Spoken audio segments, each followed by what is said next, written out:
waliwo abamwagala nga balina abazadde, waliwo abamwagala nga balina abaami, waliwo abamwagala nga balina abakyala, waliwo abamwagala nga balina abaana, naye nga bamwagala lw'ebyo.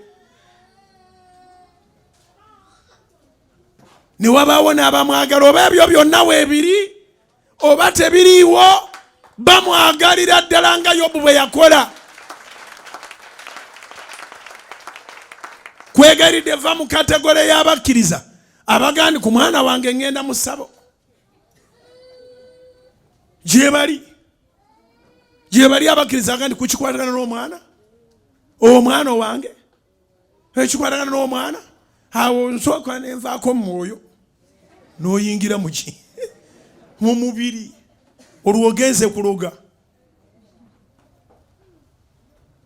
Beera mu mwoyo, si lwa bintu ate si lwa bantu, awo ogenda kuba ng'oli mwana wa Katonda.